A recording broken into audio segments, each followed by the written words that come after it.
Welcome to my channel. Welcome to my channel. इस video में हम सभी सिंपल इंटरेस्ट माने साधारण ब्याज के सभी टाइप्स जो सभी ऑल गवर्नमेंट एग्ज़ाम में आएगा, ठीक, चाहे वो एसएससी हो, बैंक हो, रेलवे हो,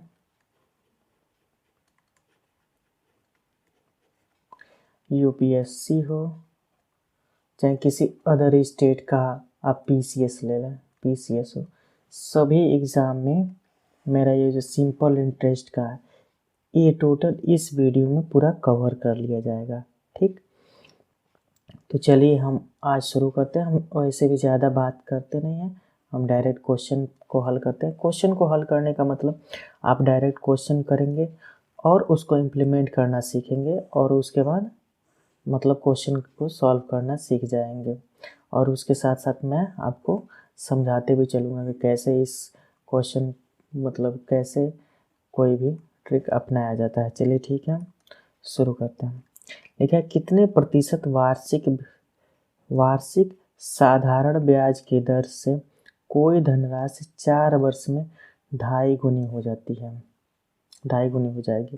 पहले साधारण ब्याज सिंपल इंटरेस्ट, अब समझ लीजिए सिंपल इंटरेस्ट, इसका फार्मूला होता है PRT/100, यही इसका फार्मूला होता है सिंपल इंटरेस्ट का।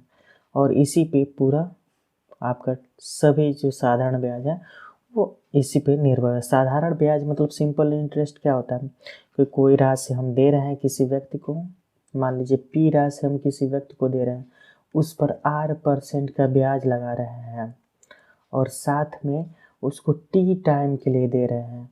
तो जो हमको समय समाप्ति के बाद जो हमें ब्याज मिलेगा वही हमारा इस फार्मूले से निकलता है। और ब्याज और मूलधन मतलब सिंपल इंटरेस्ट प्लस मूलधन को हम अमाउंट कहते हैं। यही अमाउंट है जो हमको जिसको दिए हैं उधार पैसे वह व्यक्ति हमको देता है। मतलब उधार पैसे हमको जिस व्यक्ति को पैसा दिया, जिस व्यक्ति को हमने दिया है वो प्रिंसिपल अमाउंट कहलाता है। मान लीजिए हमने उसको P रुपए दिया और T टाइम बाद उसने हमको जो पैसा लौटाया वही अमाउंट होता है, उसमें ब्याज भी होता है और प्रिंसिपल अमाउंट भी होता है। आप लोग को समझ में आ रहा है? चलिए देखिए इस क्वेश्चन को हल करते हैं, ठीक। इसमें ज़्यादा कुछ है ना, आप लोग सभी पढ़ के आए होंगे इसलिए हम डायरेक्ट क्वेश्चन पे चल रहे हैं। लिखा है कि कितने प्रतिशत साधारण ब्याज की दर मतलब R को ज्ञात करना है। मतलब इसमें हमको R फाइंड करना है कि वह कितना प्रतिशत है, ठीक। ब्याज की दर से कोई धनराशि मान लीजिए P है, ठीक, P है 4 वर्ष में, मतलब टाइम जो दिया है 4 वर्ष दिया है, 4 ईयर दिया है, ठीक, 4 ईयर्स होगा, ठीक, 4 ईयर्स दिया, 2.5 गुनी हो जाती है। 2.5 गुनी का मतलब समझिए, जैसे मैं कह रहा हूँ कि 5 का 2 गुना, 5 का 2 गुना,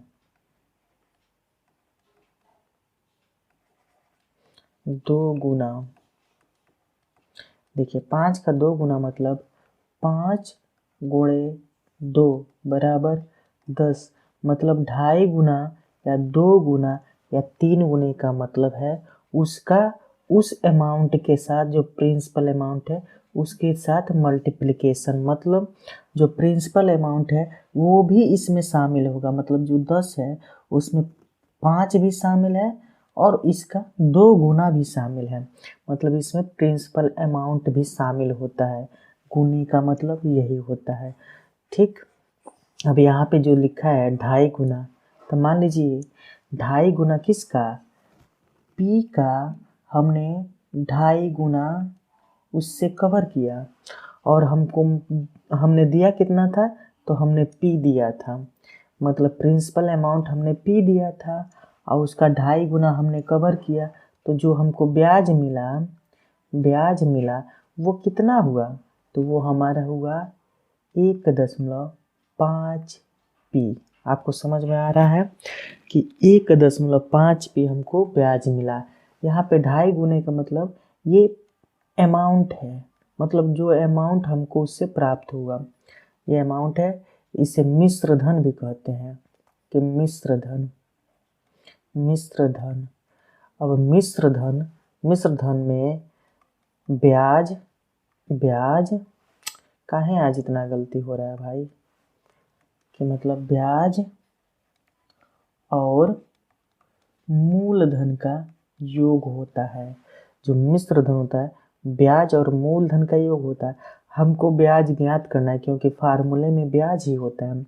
ब्याज ज्ञात करना है तो हम मूलधन को माइनस करेंगे तो हमको 1.5P हमारा ब्याज मिल जाएगा। और फार्मूले में हम रख लें कि 1.5P मूलधन हमने कितना दिया, तो P ब्याज हमको ज्ञात करना है। टाइम हमारा 4 वर्ष है और 100 से भाग देंगे। P से P हमारा कैंसिल हो जाएगा, 4 से हम कैंसिल करेंगे इसको 25 बार, मतलब 1.5 गुणे 25 बराबर हमारा कितना है R। 25 से गुणा करें, 25 25 125, अब 25 से कम 25, मतलब 5 7 3 और एक स्थान पे 0 दशमलव है तो एक स्थान पे 0 दशमलव, ये बराबर है R के। मतलब हमारा जो प्रतिशत है 37.5% इसका ब्याज होगा जब कोई राशि 4 वर्ष में 2.5 गुना हो जा रही है। इतना ज़्यादा ब्याज पर उस व्यक्ति ने उस मनी लेंडर ने उसको दिया है क्या, रुपए। ठीक, चलिए हमारे पास तो इतना टाइम होता नहीं है गवर्नमेंट एग्ज़ाम में, तो गवर्नमेंट एग्ज़ाम में हम इससे ट्रिक से अपनाते हैं कि ट्रिक से हम कैसे सॉल्व करते हैं। ठीक, ट्रिक से हम कैसे सॉल्व करते हैं। चलिए देखिए इसी को बेस बना करके हम देखिए कैसे हम इसको आंसर लाते हैं। देखिए इसी को बेस हम बना के कैसे देखिएगा ट्रिक ला रहे हैं।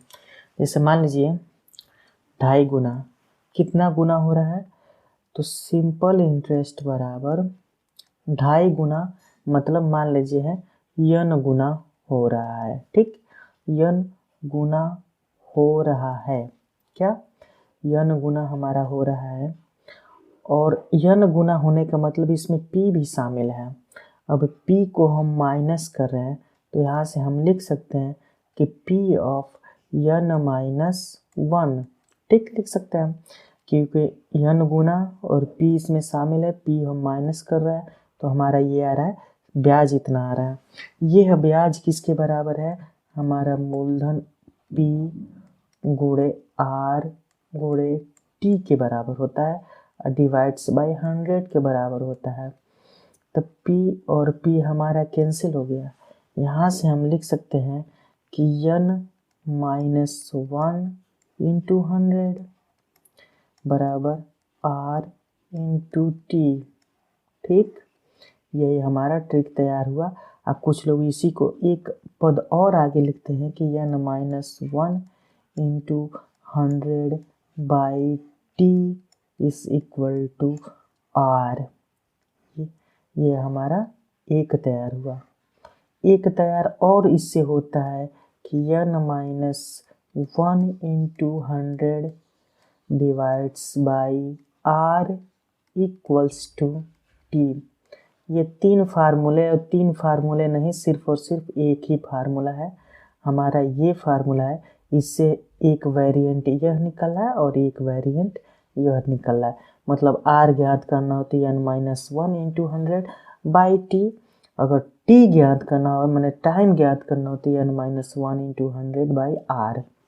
देखिए अब इसमें एक चीज़ और निकल के आया कि अगर गुना की स्थिति हो, मतलब n जो है ये गुना की स्थिति है, ये भी ध्यान रखिएगा कि n जो है यह गुना की स्थिति है कि 2.5 गुना हो जा रहा है, 3 गुना हो जा रहा है, 5 गुना हो जा रहा है, स्थिति है।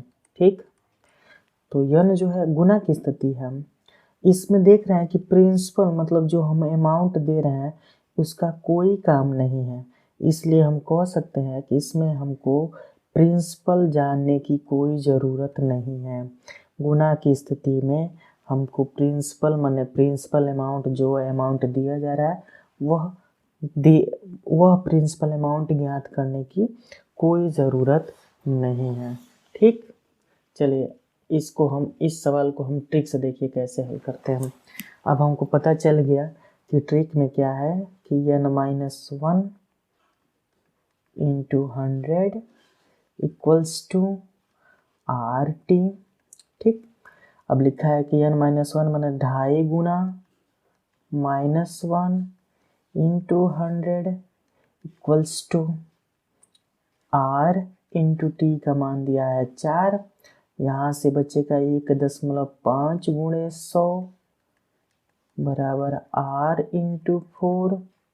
ठीक, ये हमारा 1500 और एक स्थान पे दशमलव बराबर R इंटू 4। 4 को इधर ला के भाग देंगे, यहाँ से 37.5% R का मान निकला। देखिए मैंने आपको समझाने के लिए इतना लंबा चौड़ा खींचा, कई स्टेप में किया है। आप यहीं से डायरेक्ट n-1 मतलब यहाँ पर 400 गुणे R इंटू 4, 4 से काटेंगे 25, 25 गुणे 1.5 आपका 37.5 निकल के आ जाएगा। यहाँ से हमने एक फार्मूला बस याद किए, एक फार्मूला हमने ट्रिक के द्वारा निकाला। चलिए अगला देखते हैं। अगला क्वेश्चन इससे बहुत ही ज़्यादा बड़ा और मतलब माने कंसेप्चुअल है। देखिएगा, देखते हैं कितने लोगों को समझ में आ रहा है। लिखा है, नहीं अगला क्वेश्चन है ये तो इसी बेसिस पे, इसके अगला देखते हैं। कितने वर्षों 16 सहित 3/2 मतलब यहाँ पे R दे दिया है कि यह R का मान है। ठीक, वार्षिक साधारण ब्याज की दर से कोई धनराशि 4 गुना हो जाती है। मतलब हमारा पिछला ही formula n-1 into 100 equals to RT। ठीक, हमको कितने वर्ष मतलब T ज्ञात करना है। R को इधर ला के भाग दे दें, इधर R कट गया, मतलब हमारा हो गया 4 गुना मतलब 4 -1 गुणे 100 और यहाँ पर है 16 सही 3/2% मैंने 16 सही 3/2% बराबर T। यहाँ से हम एक और स्टेप चलते हैं, 300 मतलब 4 में से 1 गया था 3 और 3 गुणे 100 बराबर 300 बटा 16 दूना 48, 16 दूना 32 और 32 3 35, 16 दूना 32 3 35, 35/2 बराबर T। फिर एक स्टेप चलते हैं, मैं समझाने के लिए इतना आपको मतलब कर रहा हूँ, आप तुरंत अब डायरेक्ट लगा सकते हैं, लेकिन मैं ये एज्यूम करके चल रहा हूँ कि इसमें आर्ट वाले भी होंगे और ऐसे भी बच्चे होंगे जो कभी भी मैथ से इतना लगाव नहीं होगा, मैथ उनको इतना समझ में नहीं आ रहा होगा, लेकिन वो दुर्भाग्यवश इसमें आ गए हैं कि उनको मतलब गवर्नमेंट एग्ज़ाम क्लियर करना है, तो गवर्नमेंट एग्ज़ाम बिना मैथ्स का तो होगा नहीं, मैथ्स भी चाहिए, आपको रीजनिंग भी चाहिए। तो रीजनिंग, मैथ्स और रीजनिंग दोनों तो ये मैथ्स से ही रिलेटेड है, जिसका मैथ्स सही होगा उसका रीजनिंग भी सही होगा, ये हम एज्यूम करके चलते हैं, इसलिए इतना स्टेप चल रहा हूँ। अब लिखा है कि 300 ठीक भागा 3/2 को हम कर सकते हैं गुणा 2/35 कर सकते हैं, एकदम कर सकते हैं। परिमेय के नियम के अनुसार कि अगर 300/1 हो भागा 35/2 हो तो इसको हम 300 गुणे बटा 1 गुणे 2/35 कर सकते हैं। भाग की स्थिति में अंश हर बन जाता है और हर अंश बन जाता है, ऐसा करके उनका मल्टीप्लिकेशन कर लेते हैं। इतना मैंने पिछला वीडियो बनाया है, उसमें आप देख सकते हैं। पूरा फ्रैक्शन का टोटल उस पर जितनी भी संक्रियाएं हैं टोटल मैंने बताया है। अब 35 आ गया और 2 आ गया, 5 से काट दें, 5 6 के 30 और 5 से 35, 60 से 2/7 वर्ष, या आप और इससे काट सकते हैं और इससे कटेगा, लेकिन मान लीजिए आपका विकल्प में यही दिया होगा। अच्छा है, आप एक और स्टेप कर लीजिएगा, 2/7 वर्ष में वह धनराशि जो 16/3/2 की दर से है 4 गुने हो जाएगी इतने वर्ष में। ठीक, इसका आंसर ये है। मैं इसलिए स्लोली चल रहा हूँ और आपको पूरा डिटेल्स में समझा रहा हूँ कि मैं मानता हूँ कि इसमें बहुत सारे बच्चे होंगे जो मैथ बैकग्राउंड से होंगे, बहुत सारे बच्चे होंगे जो मैथ बैकग्राउंड से नहीं होंगे। तो मैथ बैकग्राउंड से नहीं है तो उनको उनके साथ मान लीजिए दुविधा ना हो, उनको समझ में आए, इसलिए मैं इतना डिटेल्स में जा रहा हूँ। लिखा है कोई धनराशि, अगला देखिए, कोई धनराशि साधारण ब्याज की दर से 4 वर्ष में 2.5 गुना हो जाती है। मतलब दिया है कि 4 वर्ष में 2.5 गुना हो जा रही है, तो कितने वर्ष में वह धनराशि 6 गुना हो जाएगी। मतलब 4 वर्ष में वह 2.5 गुना हो रही है। अब यहाँ से R निकलेगा, यहाँ से T निकालना है क्योंकि R इसी से रेट से है। अब देखिए यहाँ से एक तो मैं पहले बेसिक बता दे रहा हूँ, बेसिक, उसके बाद हम ट्रिक से चलेंगे। ट्रिक से चलेंगे तो बहुत जल्दी ही इसका आंसर मिल जाएगा, लेकिन ट्रिक कहाँ से आता है, वो इसी सब फार्मूले में अंदर ही होता है, कहीं और से नहीं आता है कि ट्रिक कहीं और से बना बनाया आ जाता है, हमको बनाना पड़ता है, उसी फार्मूले में ही होता है। जैसे देखिए, मान लीजिए मूलधन हमारा क्या है, P है, मूलधन हमारा P है, इसकी जो रेट है वो R है और टाइम जो दिया है वह 4 वर्ष दिया है, 2.5 गुना हो जा रही है। तो यहाँ से हम लिख सकते हैं कि 2.5 - 1 into P equals to R into 4, ठीक, इंटू P बाई 100, ठीक। ये पुराना ही हो गया कि मतलब 1.5 P equals to R, P cancel हो जाएगा, सॉरी एक स्टेप यहाँ से हम मिस करते हैं, P हमारा कैंसिल हो गया है, 1.5 गुणे 100/4 बराबर R। अब यहाँ से हमारा R का मान मिल गया, यह R का मान है, ठीक। अब R का मान है और यहाँ पर है कि कितने वर्ष में, अब टाइम ज्ञात करना है, वही formula n-1 into 100 equals to R बराबर T। अब हमको टाइम ज्ञात करना है, R हमको दिया ही है इतना और गुना की स्थिति में 6 दिया है, मतलब 6 - 1 इंटू 100 बटा R में क्या दिया है आपका 150/4 इक्वल्स टू टाइम आपका T दिया है, ठीक। अब इसको हल करेंगे, यहाँ से 6 - 1 मतलब 5, 5 गुणे 100 बराबर 500, 500 गुणे 4/150। आप समझ पा रहे हैं, ये भागा में 150/4 है, तो इसको हम उल्टा कर देंगे, 4 गुणे 150 कर देंगे, ठीक। अब काटेंगे, यहाँ से इसको काट लिया, 5 से काटेंगे 10 मरतबा में, 3 मरतबा में, मतलब हम कह सकते हैं कि 40/3 वर्ष, या 4 1 3 3 एकम 3 और हासिल 1 सही 3 वर्ष में वह धनराशि जो पहले 4 वर्ष में 2.5 गुना हो रही है, तो वह 13 सही 1/3 वर्ष में वह धनराशि हमारी कितनी हो जाएगी, 6 गुना हो जाएगी। चलिए देखिए, अब हम आपको ट्रिक बता रहे हैं कैसे निकलेगा।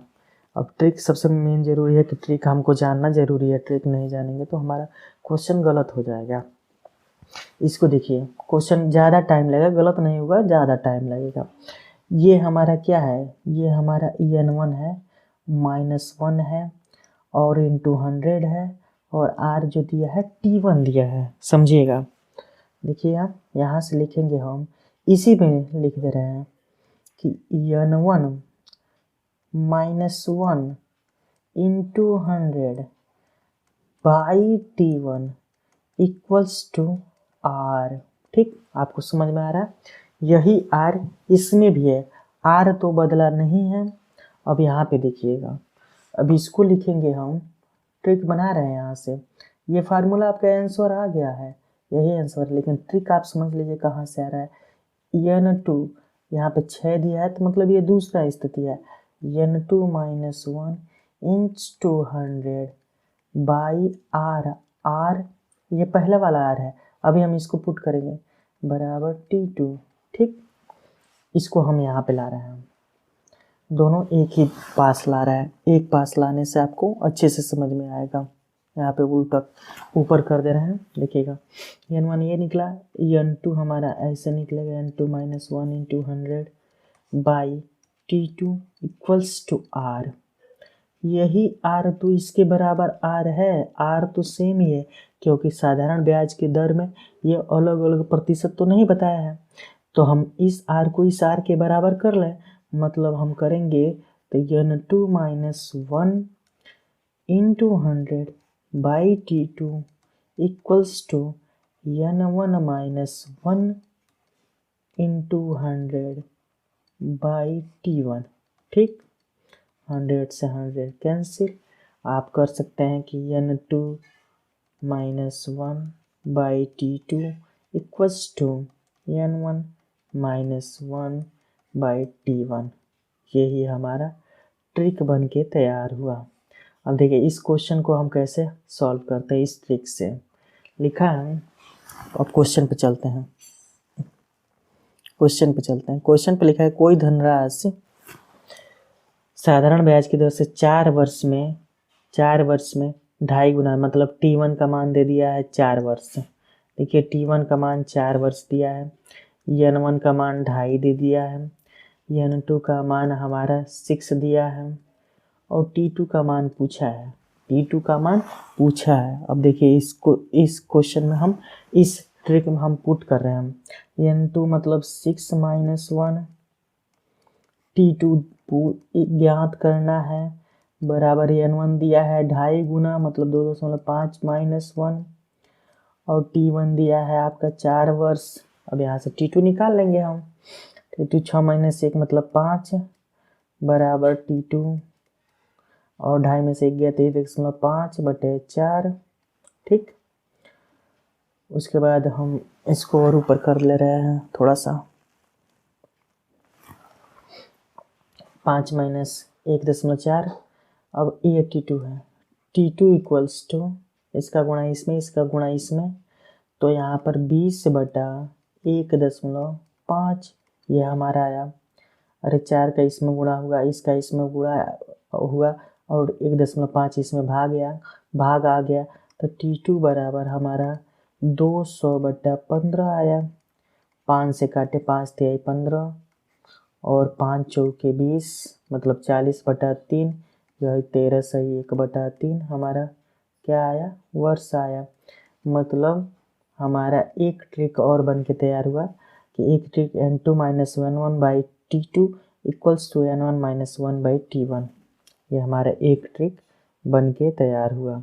जब पूछे कि कोई एक 2.5 गुना 4 वर्ष में हो रहा है, या 3 वर्ष में हो रहा है, या टाइम T1 वर्ष में हो रहा है, तो हमारा इतना गुना कितने समय में होगा। इसमें भी हम देख रहे हैं कि P का कोई मतलब नहीं है, मतलब प्रिंसिपल अमाउंट से हमको कोई मतलब नहीं है।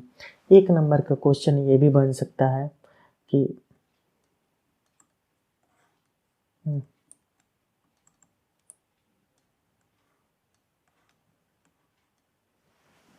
1 नंबर का ये हमारा भी विकल्प बन सकता है। चलिए देखते हैं अगला। अब डायरेक्ट हम विकल्प से लगाएंगे, क्वेश्चन ट्रिक से करेंगे कि कोई धनराशि किसी साधारण ब्याज की दर से 5 वर्ष में 3 गुना हो जा रही है, मतलब n1 minus 1 by T1 equals to n2 minus 1 by T2।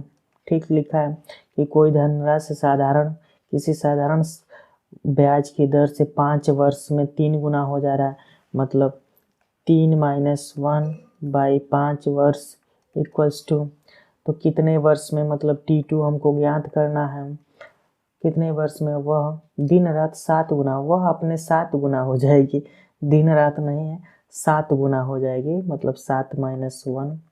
ठीक, अब 3 माइनस 1 मतलब 4 यहाँ से आ गया, हमारा यहाँ से 4 आया, यहाँ से आपका 6 आया, 2 से काटेंगे 2, यहाँ पे 3, T2 का मान हमारा होगा 15/2, ठीक, बराबर T2।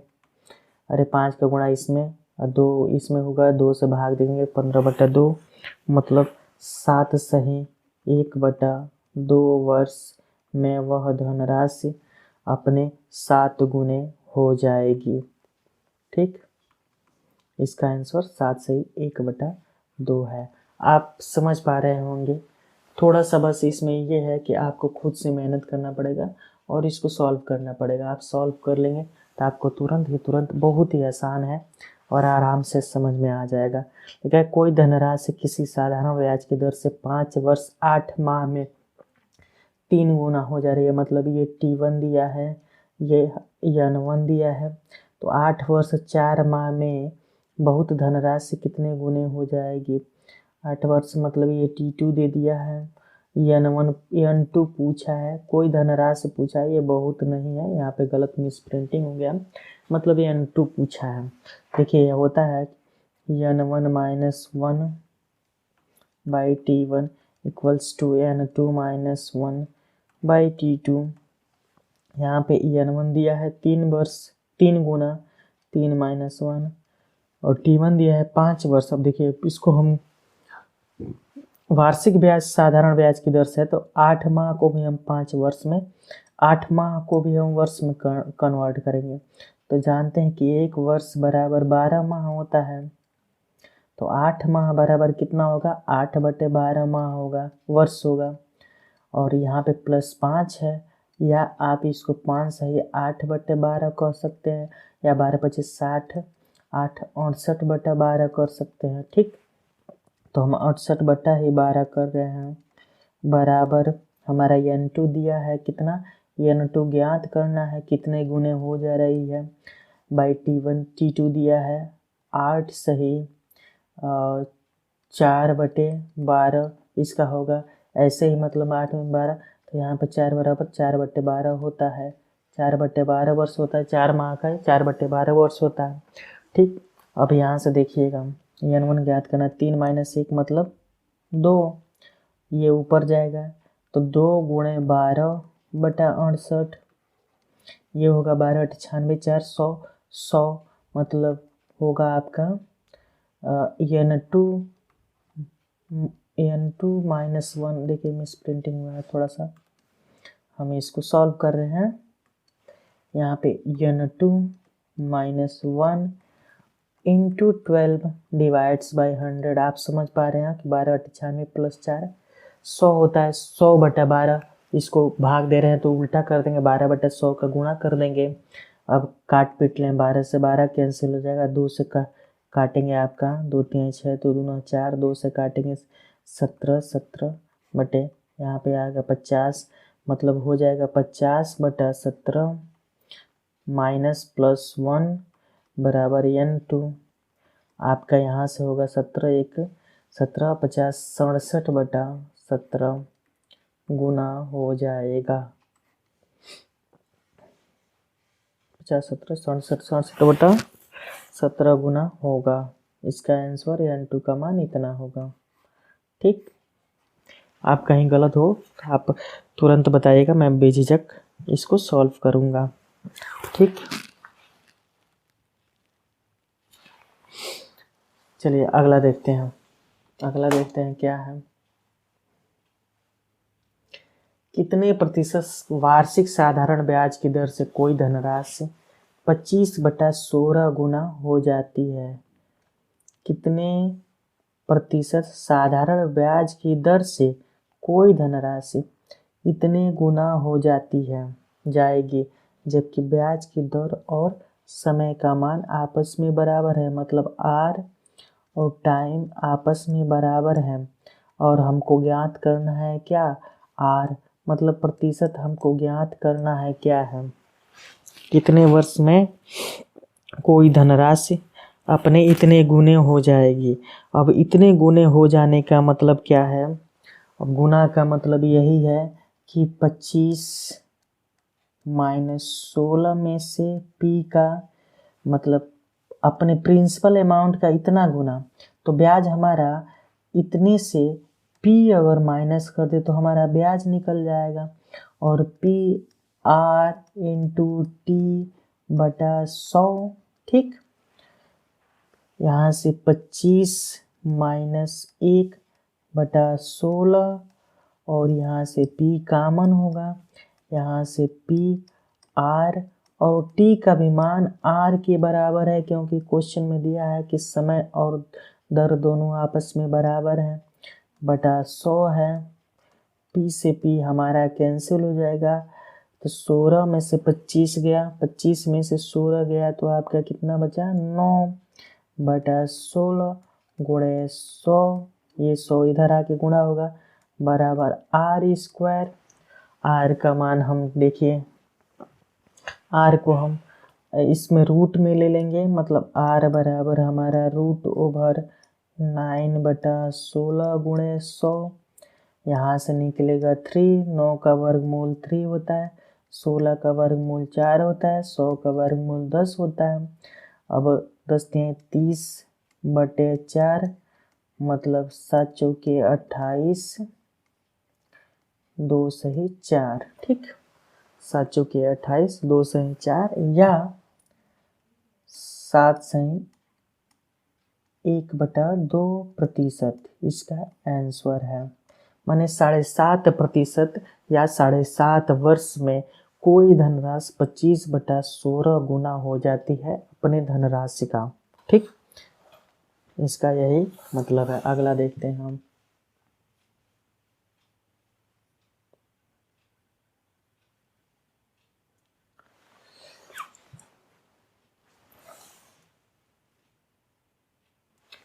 कितने वर्ष में कोई धनराशि किसी साधारण ब्याज की दर से 5 गुना हो जाएगी। मतलब यहाँ पे टाइम ज्ञात करना है जबकि दर और समय आपस में बराबर है, मतलब आर और टी आपस में बराबर है। पुराना ही क्वेश्चन, मतलब 5 गुना मतलब 5 - 1 into P equals to P into R into T by 100। P से पी कैंसिल, हमको इसमें टाइम ज्ञात करना है तो ये भी टी के बराबर है, ये टी तो है ही, ये भी टी के बराबर है। यहाँ से हो गया आपका 4 गुणे 100 बराबर टी स्क्वायर, टी का मान 400 रूट में लेंगे हमारा टी स्क्वायर, तो टी का मान हमारा यहाँ से आएगा 20 वर्ष, 20 वर्ष और आर भी होगा 20%। मतलब कोई भी धनराशि 20 वर्ष में 20% की वार्षिक ब्याज की दर से 20 वर्ष में 20% वार्षिक ब्याज की दर से अपने मतलब ब्याज 5 गुना हो जाएगा, ठीक। इसका मतलब यही है। अगला देखते हैं, नेक्स्ट देखते हैं, नेक्स्ट क्या क्वेश्चन हम देखिए। प्रश्नों का जो स्तर है वो काफ़ी बड़ा है, काफ़ी हाई है। आप मतलब इसमें यूपीएससी लेवल तक सभी चीज़ बताया जा रहा है, यूपीएससी लेवल तक सभी चीज़ों को बताया जा रहा है, ठीक। आप यूपीएससी लेवल तक की इसमें तैयारी, इस वीडियो से तैयारी कर सकते हैं, आप समझ सकते हैं।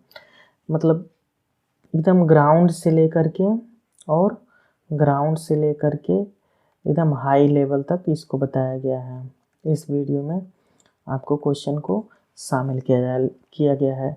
कितने प्रतिशत वार्षिक साधारण ब्याज की दर से किसी धनराशि का साधारण ब्याज, मतलब हमको आर ज्ञात करना है। साधारण ब्याज मूलधन का 36/5 गुना हो जाएगा। यहाँ पे देखिएगा थोड़ा सा क्वेश्चन में मतलब बदलाव किया है कि मूलधन का 36/5 गुना हो जाएगा। जो ब्याज है सिंपल इंटरेस्ट जो है मूलधन का 36/25 गुना हो रहा है, जबकि ब्याज का दर और समय आपस में बराबर है, मतलब आर और टी आपस में दोनों बराबर हैं। देखिए इसका जो मान होता है कि पी आर और टी के बराबर होता है बटा 100 होता है। पी से पी हमारा कैंसिल हो गया, मतलब 36/25 गुणे 100 बराबर आर, और टी का भी मान हम आर ही लेंगे क्योंकि इसमें आर ज्ञात करना है, इसलिए आर का स्क्वायर होगा। आप अब इन आर का स्क्वायर मतलब वर्गमूल लेंगे, तो यहाँ पर हमारा 36/25 गुणे 100 ये हुआ हमारे यहाँ से 6, 5 और 10 आया, 5 से काट देंगे तो 2, मतलब 12% साधारण ब्याज की दर से कोई धनराशि 12 वर्ष में अपने मूलधन का 36/25 गुना हो जाती है। ठीक, इसका आंसर 12% है। अगला चलिए देखते हैं नेक्स्ट क्वेश्चन क्या है।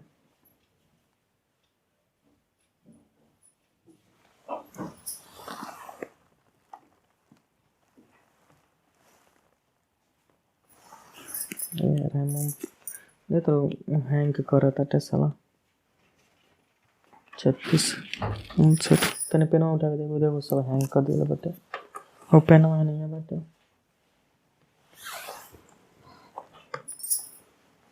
उत्तर चल रहे हैं।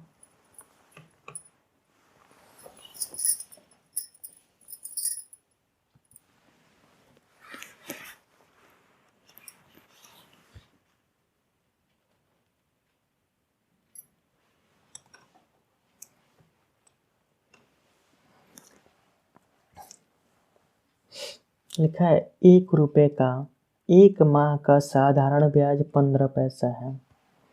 1 रुपये का साधारण ब्याज 15 पैसा है 1 माह का। तो बताइए 250 रुपये का 6 माह का साधारण ब्याज कितना रुपए होगा। ठीक, पहले बेसिक देख लेते हैं, और ये क्वेश्चन बेसिक से ही आएगा, यह क्वेश्चन बेसिक से ही आएगा।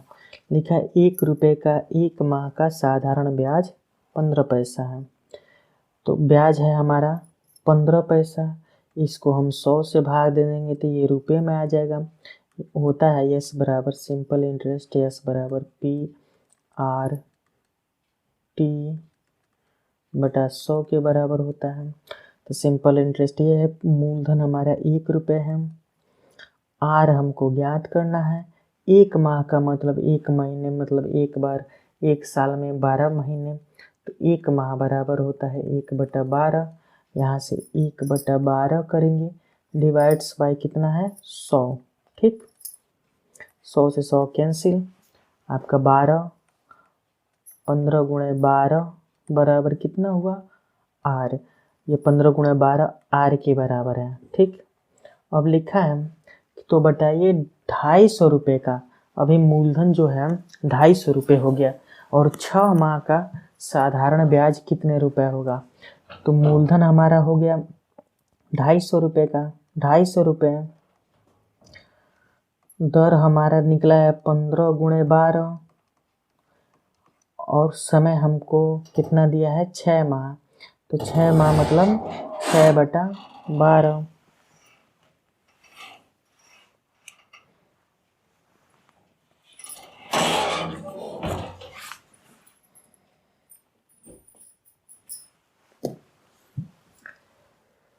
15 गुणे 12 और 6/12 बटा 100 होता है 100। ये हमको ज्ञात करना है सिंपल इंटरेस्ट, तो ब्याज कितना होगा 12 से 12 कैंसिल।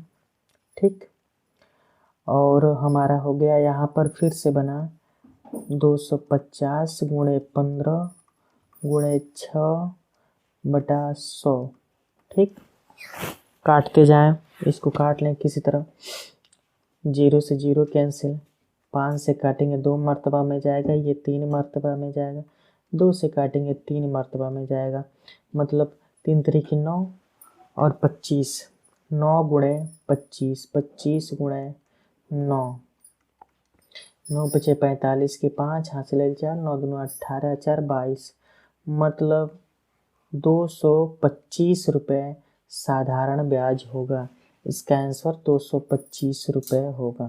देखिए हम फिर समझा दे रहे हैं कि 1 रुपये का 15 पैसा साधारण ब्याज है, तो वहाँ से हमको निकला कि जो ब्याज होगा, जो ब्याज का दर होगा वो 15 गुणा 12 होगा। अब उसी दर से 250 रुपये का 6 माह का 6/12 होगा, गुणे 100 होगा, बटा 100 होगा। इसको सॉल्व करेंगे 225 रुपये, 250 रुपये का ब्याज होगा। ठीक, नेक्स्ट क्वेश्चन देखते हैं क्या है। 5 रुपये का 1 माह का साधारण ब्याज 30 पैसा है। फिर वही क्वेश्चन कि जो मूलधन दिया है 30 पैसा, मतलब 30/100 रुपये। ठीक, और मूलधन दिया है 5 रुपये, दर हमको ज्ञात करना है। टाइम दिया है 1 माह, मतलब 1/12 बटा 100, 100 से 100 कैंसिल, 5 से काटेंगे 6 और ये इधर आएगा, तो आर बराबर हमारा कितना होगा, 72%। यहाँ से देखिए आर ये है, ये बटा 12 है, इधर आएगा तो गुणा होगा 12 छके 72। ठीक, 72%। तो यहाँ पे तुम नहीं होगा तो होगा। तो रुपये 140 का 8 माह का साधारण ब्याज बताइए। बहुत ज़्यादा रुपये होगा। अब सिंपल इंटरेस्ट 140 रुपये का बताना है। 140 रुपये, दर दिया है 72%, 8 माह का मतलब 8/12 बटा 100, 12 छके 72, 2 से काटेंगे 2 चौके 8, 50, 0 से 0 कैंसिल, 5 से और कोई कटने वाला है नहीं, कोई नहीं कटने वाला है। ठीक, तो 6 चौके 24, 24 मैंने 14 गुणे 24 बटा 5। ठीक, अब इसको सॉल्व करेंगे, 5 से काट देंगे हम, 5 से इसको काट दे रहे हैं। 5 चौके 20 दशमलव 5 अट्ठे 40 और 14 अट्ठे 8 चौके 32 का 2 हासिल 3, 8 एकम 8 3 11, 14 चौके 96, 14 28 56, 14 चौके 56, 2 7 और 5 1 6, मतलब जो ब्याज होगा वो हमारा इतना रुपये होगा, 67 रुपये 20 पैसा हमारा ब्याज होगा। ठीक, अगला चलते हैं, देखते हैं अगला क्या है।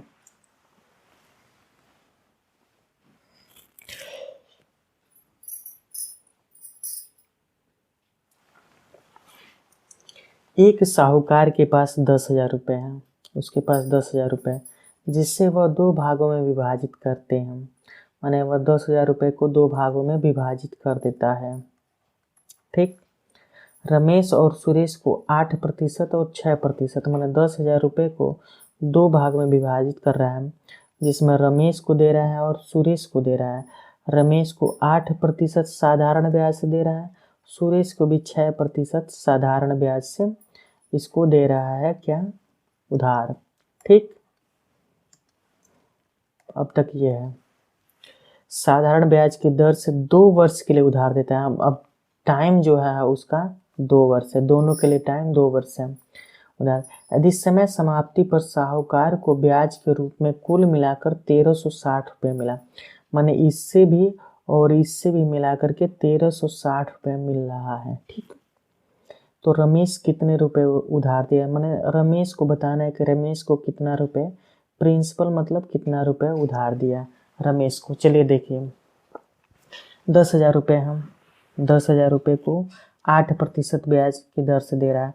मान लीजिए 100 रुपये हुआ। ठीक, 100 रुपये उसे इसका साधारण ब्याज हुआ, किसका, रमेश का रमेश को मान लीजिए 100 रुपये साधारण ब्याज हुआ।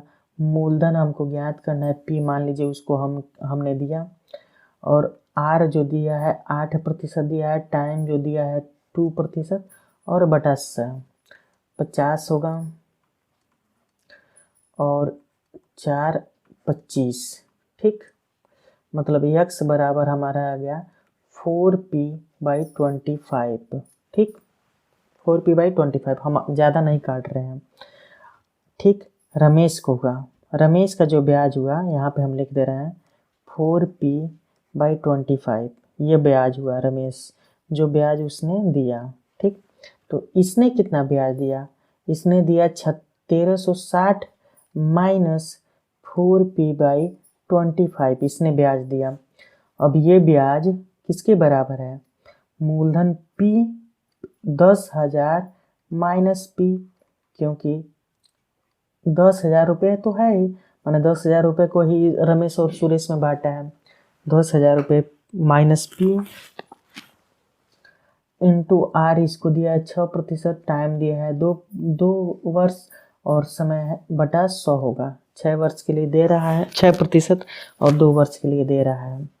अब यहाँ से हमको p ज्ञात करना है, ये भी ध्यान रहे कि हमको p ज्ञात करना है, चाहे इधर से मिल जाए चाहे इधर से मिल जाए, क्योंकि इसको जो दिया है रमेश को, उसको p माने हैं और इसको माने हैं कितना आपका 10,000 माइनस p, क्योंकि p 10,000 में से बांट दे रहा है, अगर हम इसको p दे रहे हैं तो इसको 10,000 माइनस p दे रहे हैं।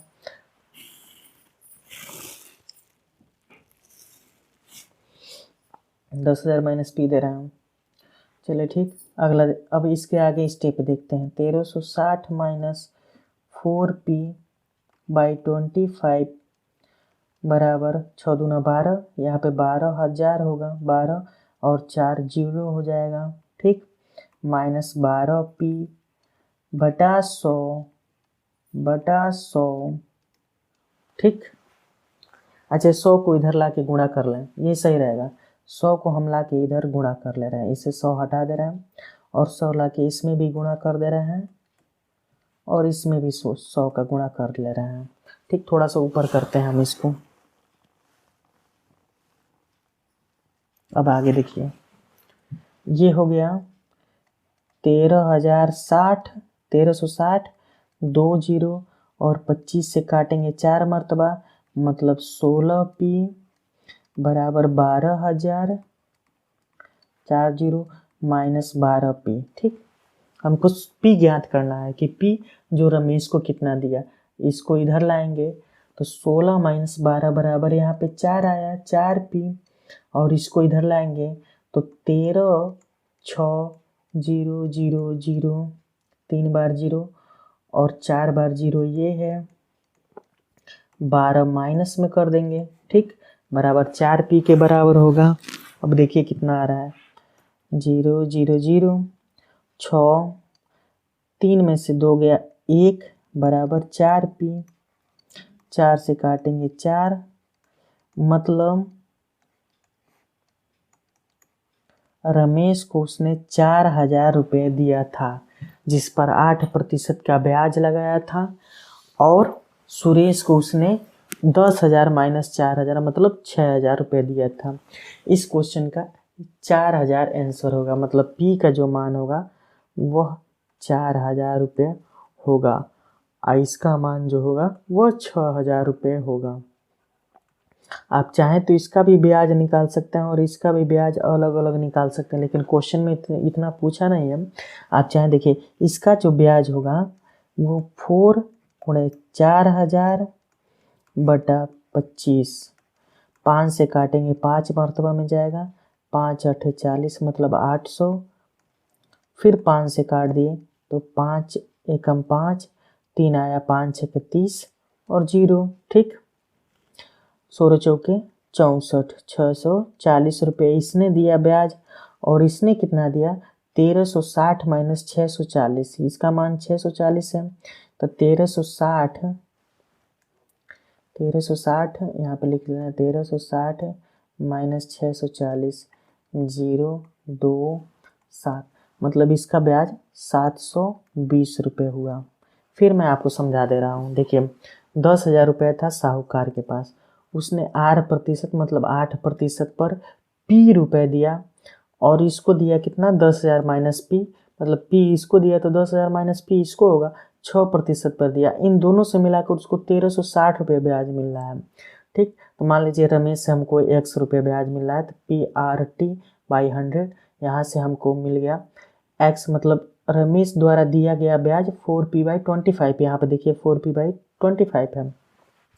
अब जो सुरेश द्वारा दिया गया ब्याज हो टोटल 1360 ब्याज दिया, उसमें से 4p/25 मतलब इस इतना तो ब्याज रमेश का है, तो रमेश का ब्याज घटा देंगे into 10,000 minus p into 6 into 2/100 कर लेंगे। इसको सॉल्व करते जाएंगे, p का मान हमारा यहाँ से 4,000 रुपये आया।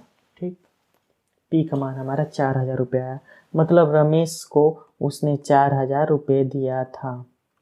इसका कहने का मतलब ये है। ठीक, अगला देखते हैं क्या है। अगला, एक साहूकार के पास 10,000 रुपये हैं। ठीक, फिर ऐसा ही क्वेश्चन कोई आ गया कि एक साहूकार के पास अब 10,000 रुपये हैं, जिसका 2/5 भाग हुआ रमेश को 6% वार्षिक साधारण ब्याज की दर से उसे उधार देता है। मतलब इसका 2/5 भाग, 10,000 का 2/5 भाग वो रमेश को दे रहा है, रमेश को। ठीक, कितने प्रतिशत पर? 6% पर, 6% वार्षिक ब्याज की दर पर दे रहा है। शेष बचे धनराशि सुरेश को वह 8% पर दे रहा है, माने यह सुरेश है, इसको वह 8% पर दे रहा है। कितना रुपए? तो देखिए 10,000 का 2/5 भाग कितना होता है? 10, 5 दूना 10 और 3 0, ठीक, 2 दूना 4, मतलब रमेश को उसने 4,000 रुपये दिया। ठीक, 4,000 रुपये दिया और इसको कितना दिया? तो 6,000 रुपये दिया। 8% पर दे रहा है, उधार दे रहा है। साहूकार को अपने धनराशि पर संपूर्ण औसत दर का से ब्याज प्राप्त होता है, माने साहूकार को संपूर्ण जो धनराशि दिया है उस पर कितना प्रतिशत वार्षिक ब्याज उसको प्राप्त हो रहा है। चलिए ठीक है, देखिए इसको कैसे हल करेंगे। मान लीजिए 4,000 दिया, यहाँ से इसको कितना ब्याज मिला, तो होगा कि 4,000 गुणे 6 गुणे कितना, समय कितना दिया है इसमें, समय इसमें दिया है, मान लीजिए नहीं दिया है लेकिन हम 1% एक लिख दे रहे हैं, एक दिया है, औसत दर हमको ज्ञात करना है, बटा 100। ठीक, यहाँ से 2 0 कैंसिल, 4 6 24, 240 रुपया रमेश से उसको ब्याज प्राप्त हुआ एक वर्ष में। इसको कितना प्राप्त हुआ? 6,000 गुणे 8 गुणे 1/100, 2 0 कैंसिल, मतलब 480 रुपया इसको प्राप्त हुआ। कितना? सुरेश से 480 रुपये प्राप्त हुआ। दोनों से मिलाकर कितना रुपये ब्याज प्राप्त हुआ? 0, 8 4 12 के 2 हासिल लेके 4 2 6 1 7, मतलब दोनों को मिलाकर उसको 720 रुपये ब्याज प्राप्त हुआ। अब 720 रुपये ब्याज प्राप्त हुआ और कितना मूलधन उसका कितना है? 10,000 रुपये। अब औसत दर पूछा है, आर हमको ज्ञात करना है, टाइम हमको 1 दिया है और 100 से भाग दे रहे हैं, 0 कट जाएगा, 0 से 0 ये भी कट जाएगा, मतलब आर बराबर 7.2% उसको औसत दर से ब्याज प्राप्त हो रहा है। जब रमेश को उसने 6% वार्षिक ब्याज से और सुरेश को 8% वार्षिक ब्याज से रमेश को 4,000 रुपये और सुरेश को 6,000 रुपये दे रहा है तब। चलिए देखिए, अब इतना तो हमारे पास टाइम होता नहीं है, इसको ज्ञात करने के लिए हमारे पास ट्रिक होता है कि N1 R1 plus N2 R2 plus N3 R3 up to so on equals to औसत दर। यह देखिएगा, यह औसत दर है, यह जो है यह औसत दर है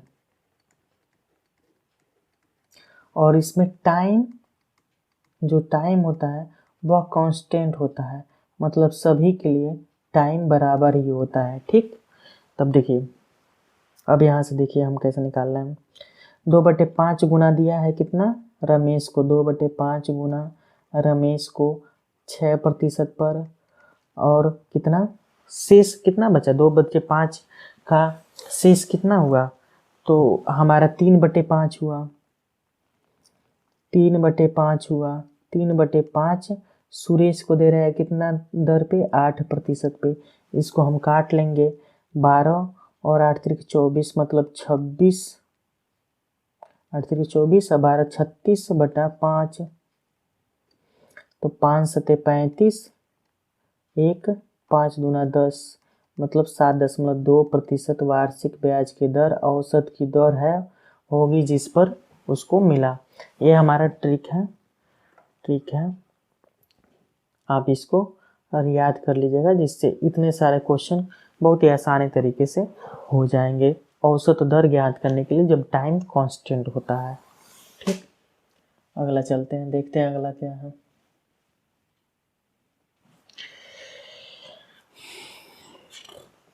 देखिए लिखा है, एक साहूकार अपनी संपूर्ण धनराशि का 2/5 भाग 10% साधारण वार्षिक साधारण ब्याज की दर से उधार देता है। मतलब संपूर्ण धनराशि मान लीजिए P है, इसका P का 2/5 भाग वह 10% पर दे रहा है, 10 पर उधार दे रहा है। 1/3 भाग वह 12% पर दे रहा है, मतलब P का ही 1/3 भाग वह 12% पर दे रहा है।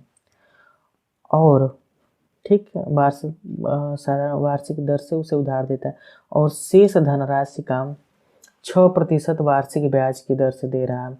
शेष धनराशि कितनी बचेगी, मान लीजिए शेष धनराशि है कितनी, 1 माइनस 2/5 धन 1/3 मतलब होगा 3 दूना 6, 5 11, 11/15 माइनस 1 15, 4/15। ठीक, शेष धनराशि उसका P का मान 4/15 के बराबर होगा और उसको 6% वार्षिक ब्याज की दर से दे रहा है। तो औसत दर बताइए। अब औसत दर बताना है, देखिए फिर वही formula, N1 R1 plus N2 R2 plus N3 R3 up to so on equals to R। औसत दर, टाइम इसमें कांस्टेंट होगा, टाइम को हम 1 मानेंगे। ठीक, अगर दिया नहीं होगा तो 1 मानेंगे, अगर दिया होगा तो उस हिसाब से करेंगे। ठीक, N1 दिया है 2/5, R1 दिया है 10%, धन N2 दिया है हमारा 1/3, R2 दिया है 12%, N3 दिया है 4/15 और R3 दिया है 6% बराबर R के बराबर है। ठीक, यहाँ से हो जाएगा 20/5 धन 12/3 धन 24/15। इसका एलसीएम हमारा 15 होगा। अब फ्रैक्शन का योग हम मैंने बताया है, इसका एलसीएम 15 होगा। पहले हम हर का एलसीएम लेते हैं, तो यहाँ पर होगा हमारा 60, यहाँ पर होगा हमारा 60 और यहाँ पर होगा हमारा 24। 60 60 120, 120 144/15, 15 से काटेंगे 15 8 120, 15 9 135 मतलब बराबर R, मतलब 9 सही 15 35 और 5 40 9। ठीक, 9 सही 9/15% या 9 सही 3/5% औसत दर प्राप्त होगा। ठीक, चलिए अगला देखते हैं। इसको एक बार करेंगे अपने मन से तो आपको समझ में आ जाएगा। लिखा है 15,000 रुपये, जिसमें से 6,000 रुपये वह 10% साधारण ब्याज की दर से उधार देता है। शेष बची धनराशि का 5% वार्षिक दर से उधार देता है। व्यक्ति को अपने निधन पर औसत दर कितना प्रतिशत प्राप्त होगा, निधन नहीं होगा, अपने मतलब औसत दर इसमें ज्ञात करना है। ठीक है, औसत दर ज्ञात करना है कि 15,000 रुपये है, उसको 6,000 रुपये दे रहा है, तो 15,000 का 6,000 कितना गुना होता है, मतलब 15,000/6,000 मतलब 3/2 गुना। देखिए गुना की स्थिति में हमेशा भाग को ही हम प्रीफर करते हैं, हमेशा भाग ही होता है। मतलब 15,000 का 6,000 मतलब जीरो से जीरो कैंसिल, जी कैंसिल, 3 × 5 = 15, 3 × 6 मतलब 5/3 गुना, सॉरी ये 5/3 होगा। ठीक, और शेष धनराशि जो कितनी हो वो कितनी है, वो हमारी है, नहीं ये 3/5 गुना होगा, 6000/15 होगा।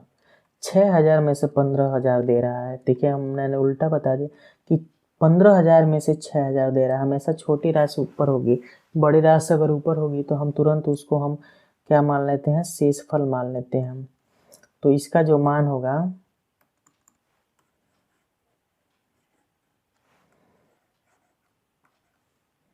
इसका जो मान होगा ये कितना होगा, 3/5 के बराबर होगा। ठीक, और ये 3/5 के बराबर होगा तो 4000 रुपये दे रहा है। यह कितने के बराबर होगा, 6, और ये 6, 15, 9000। यह कितने के बराबर होगा, 2/5 के बराबर होगा। ठीक, औसत दर इसमें दिया है 10%, इसमें दिया है 5%। औसत दर बताना है तो 3/5 का 10 माने N1 R1 से, अब प्लस N2 2/5 का 5 बराबर R, तो 30 धन 10/5 बराबर 40/5 बराबर 8%। उसको औसत दर प्राप्त हो रहा है। इसका आंसर 8% होगा। ठीक, अगला चलिए क्वेश्चन देखते हैं। अगला क्वेश्चन क्या है, एक व्यक्ति के पास 10,000 रुपये है, मतलब 10,000 रुपये उसके पास है, जिसमें से वह 4,000 रुपये 6% वार्षिक साधारण ब्याज की दर से और 3500 रुपये 4% साधारण ब्याज की दर से उसे उधार देता है। शेष बची धनराशि कितने प्रतिशत पर उधार दे जिससे वह 5% औसत दर प्राप्त हो। जैसे 10,000 रुपये है, ठीक, 10,000 रुपये को वह 4,000 रुपये और कितना, 4,000 रुपये और 3500 रुपये, तो ये कितना बचा, 4 3 7, 7.5 मतलब 25, ठीक, 2500 रुपये।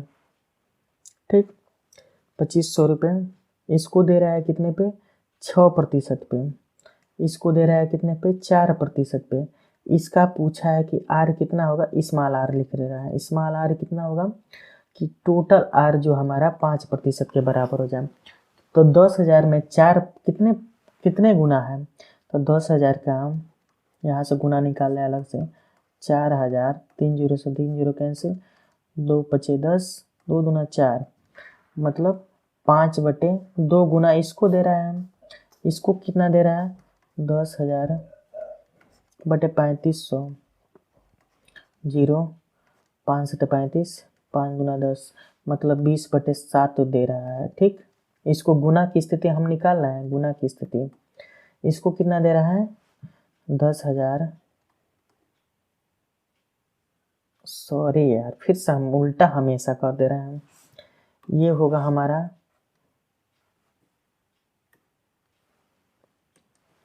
ये हमारा होगा 7/20 गुना 2/5 गुना 10,000 में से कितना, 2500, 4 मतलब 1/4 गुना। ठीक, इसमें दे रहा है। अब लिखा है कि औसत दर 5 के बराबर है, तो हमको कितना प्रतिशत वार्षिक ब्याज की दर से इसको देना पड़ेगा। देखिए होता है N1 R1 मतलब 2/5 गुणे 6 प्लस N2 R2 मतलब 7/20 गुणे 4 धन N3 दिया 1/4 गुणे R ज्ञात करना है जो 5 के बराबर हो। देखिए 20 2 2 6 12/5 धन 7 चौके 28/20 धन R/4 = 5। ठीक, इन दोनों को सॉल्व कीजिएगा। इन दोनों को सॉल्व करेंगे तो 48 प्लस 28 बटा कितना 20 प्लस R/4 = 5। ऊपर करते हैं थोड़ा सा, इसको थोड़ा सा और ऊपर करें। ठीक, R/5 ये हो जाएगा हमारा 8 8 16, 4 2 6 1 7/20 equals to r/4 equal to 5। r नहीं है प्लस है, इक्वल्स टू नहीं है प्लस है, ये इधर आएगा तो 5 में से 76/20 घटेगा जो r/4 के बराबर होगा। ये हम घटाएंगे, 100 में से 76 गया मतलब 24/20 जो r/4 के बराबर है। 4 से काटेंगे 5 मतलब हो जाएगा 5 4 सही 4/5 के बराबर, मतलब ये आप 20 आप कह सकते हैं 24/5% की दर से अगर हम उसको देंगे तो औसत दर हमको 5% प्राप्त होगा। इसमें कुछ भी नहीं है, बस थोड़ा थोड़ा शब्दों को क्लिष्ट किया है, बाकी और कुछ भी नहीं है। ऐसे सवाल सिंपल साधारण होते हैं और इसमें कुछ भी एक्स्ट्रा कुछ नहीं होता, दिमाग नहीं लगाना होता है। चलिए अगला देखते हैं क्या क्वेश्चन है।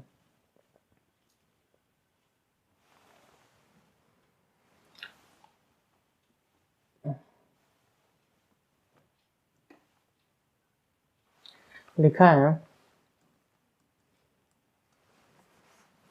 एक साहूकार अपनी संपूर्ण धनराशि 3, 4, 5 के अनुपात में विभाजित क्रमशः 3, 6%, 8% और 10% साधारण ब्याज की दर से उधार देता है। साहूकार को अपने संपूर्ण धनराशि पर कितने प्रतिशत का औसत दर ब्याज प्राप्त हुआ। मान लीजिए उसने वह 12 लिया, 12 उसके पास संपूर्ण धनराशि, उसमें से 3 इसने दिया, इसको दिया, इसको 4 दिया, इसको 5 दिया, ठीक। 3 दिया, इसको 4 दिया, इसको 5 दिया। कितना गुना इसको दिया तो 3/12 गुना दिया, इसको कितना दिया तो 4/12 गुना दिया, इसको कितना दिया तो 5/12 गुना दिया, ठीक। इसको दिया कितना 6% पर, इसको दिया 8% पर, इसको दिया 10% पर। अब देखिए n1 r1 से हम इस फार्मूले को लगाएंगे तो 3/12 गुणे 6 प्लस 4/12 गुणे 8। देखिए हम आगे जल्दी जल्दी इसलिए भाग रहे हैं क्योंकि मैंने पीछे इसका बढ़िया से डिटेल्स से बताया है। आपको फिर नहीं समझ आ रहा तो उसको जा करके फिर रिवाइंड करके देख लीजिएगा। 5/12 गुणे 10 बराबर r 10 है, r क्षत्रिय 18/12 धन 4/32/12 धन 5 10 में 50/12 इक्वल्स टू r। सबको जोड़ लेंगे, 8 2 10 हासिल ले 1, 5 1 6 3 9 9 1 10 मतलब 100/12। 12 से काटेंगे, 12 6 72, 12 7 84, 12 8 96, 8 सही कितना होगा 12/96, 8 सही 4/12 या 4 से काटेंगे तो 1/3 मतलब इसका होगा 8 सही 1/3 औसत दर उसको प्राप्त होगा जब 3/4/5 के अनुपात में कोई धनराशि 6%, 8% और 10% वार्षिक ब्याज की दर से देगा, ठीक। अगला देखते हैं। इसमें कुछ ज़्यादा कुछ बताने वाला नहीं है इसलिए मैं जल्दी जल्दी निकल जा रहा हूँ। किसी धनराशि, कोई धनराशि है, ठीक है, ये हमारा लास्ट क्वेश्चन है। कोई धनराशि 5 वर्ष पहले की तुलना में 1800 रुपये साधारण ब्याज अधिक प्राप्त होता है। कोई धनराशि 5 वर्ष पहले की तुलना में 1800 रुपये अधिक साधारण ब्याज प्राप्त होता है जब ब्याज की दर 7% से 10% वार्षिक कर दिया जाता है। तो मूलधन बताइए, मतलब मूलधन बताना है। मूलधन क्या होगा जब 5 वर्ष पहले उसकी तुलना में 1800 रुपये अधिक ब्याज क्या हो रहा है उसको प्राप्त हो रहा है। देखिए अब इसको हम कैसे हल करेंगे। 7 जब ब्याज की दर 7% है, मान लीजिए ब्याज उसको 100 रुपये प्राप्त हो रहा है, ठीक। P उसने मूलधन दिया, R उसने दिया 7, टाइम दिया उसने 5% और बटा 100 मतलब इसका हो जाएगा 20, माने जो ब्याज होगा वो 7p/20 के बराबर होगा, ठीक। यस, अभी जो ब्याज मिल रहा है वो तुलना में 1800 अधिक मिल रहा है, मतलब पहले की तुलना में 1800 अब मिल रहा है। अब पहले की तुलना में 7p/20, मतलब इसका और इसका योग मिला करके अब ब्याज मिल रहा है कितना, तो p दिया है, p हमारा वही है, मूलधन हमारा वही है, दर हमारा 7 से बढ़ के 10 हो गया, और टाइम जो हमारा है वह 5 ही वर्ष है, और बटा 100। ठीक, अब इसको सॉल्व करेंगे, 0 से 0 कैंसिल। ठीक, अब हमारा क्या हो गया, यहाँ पे 18 दूना 36, डबल 0 और 1 0 और बराबर नहीं, plus 7p equals to 20p into 5/10। आपको समझ में आ रहा है? देखिए 20 से हमने पहले इसमें गुणा कर दिया, ठीक, इतना आया। अब 20 को इसमें गुणा कर दिया तो 5 एकम 5 और 20, मतलब यहाँ पे हो जाएगा हमारा 0 से 0 काट देंगे, माने 10p गुणे 10। ठीक, अब 36,000, 7 इधर जाएगा प्लस के साथ तो इधर माइनस हो जाएगा, 10 में से 7 गया तो यहाँ पे 3p बचा, 3 से काटेंगे तो हमारा 12 आएगा और 0, मतलब उसका जो मूलधन है वह 12,000 है। ठीक, उसका जो मूलधन है वह 12,000 है। आपको समझ में आ रहा है? यही इसका मेरा आज का लास्ट क्वेश्चन था। आपको अगर समझ में आया तो